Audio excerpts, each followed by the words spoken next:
एक लड़का जब गर्व से कहता है कि मैंने उसकी प्योरिटी तोड़ दी, तो मुझे हमेशा एक सवाल परेशान करता है।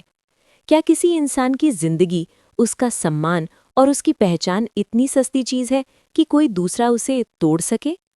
और अगर कोई लड़की अपनी चुप्पी में ये बोझ ढो रही है कि अब मैं प्योर नहीं रही, तो ये समाज की सबसे बड़ी नाकामी नहीं है? नमस्कार दोस्तों, मैं हूं डॉक्टर BHK, सेक्स और रिलेशनशिप काउंसलर।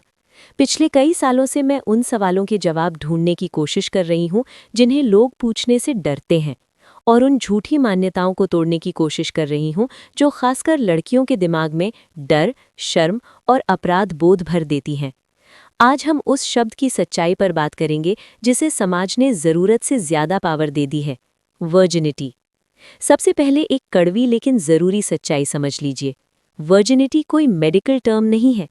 डॉक्टर, साइंस या बायोलॉजी में ऐसा कोई टेस्ट नहीं होता जो ये साबित कर दे कि कोई लड़की वर्जिन है या नहीं। ये सिर्फ एक सोशल कॉन्सेप्ट है जिसे समय के साथ नैतिकता, इज्जत और कैरेक्टर से जोड़ दिया गया। लोग अक्सर वर्जिनिटी को हाइमन से जोड़ देते हैं, लेकिन सच ये है कि हाइमन कोई सील नहीं होती जो पहली बार सेक्स से ही टूटे। ये एक सॉफ्ट फ्लेक्सिबल स्किन फोल्ड होती है और हर लड़की में अलग होती है। किसी में मोटी, किसी में पतली, किसी में जन्म से ही ओपन और किसी में बिल्कुल भी नहीं। बहुत सी लड़कियों में हाइमन बिना किसी सेक्सुअल एक्टिविटी के भी बदल सकती है। साइकिल चलाने से, डांस करने से, योगा या एक्सरसाइज से, खेल कूद से, यहाँ तक कि कभी-कभी नॉर्मल ग्रोथ के दौरान। इसलिए अगर पहली बार रिलेशन में ब्लीडिंग नहीं हुई तो इसका मतलब ये बिल्कुल नहीं कि लड़की प्योर नहीं है। और अगर ब्लीडिंग हो भी जाए तो वो भी वर्जिनिटी का कोई सबूत नहीं है। अब सबसे ज़रूरी सवाल, क्या किसी की वर्जिनिटी का पता लगाया जा सकता है? जवाब है नहीं, बिल्कुल नहीं।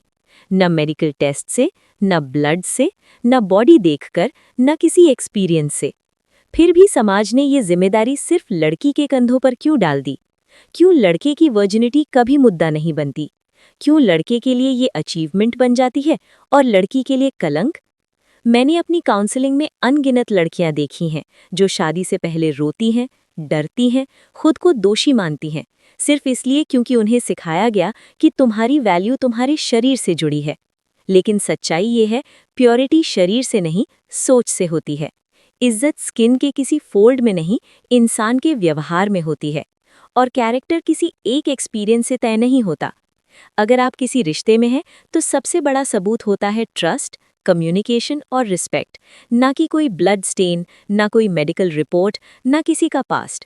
आपकी खुशी इस बात में नहीं होनी चाहिए कि सामने वाले ने पहले क्या किया था, बल्कि इस बात में होनी चाहिए कि वो आज आपके साथ कैसा महसूस करता है, आपको कितना समझता है और आपकी इमोशंस को कितनी अहमियत देता है। याद रखिए, कोई भी इंसान यूज्ड नहीं होता, कोई लड़की टूटी नहीं होती, और कोई रिश्ता तभी पवित्र होता है जब उसमें बराबरी, सहमति और सम्मान हो। अगर आप आज ये वीडियो सुन रहे हैं तो शायद आप भी कहीं ना कहीं इन सवालों से जूझ रहे थे।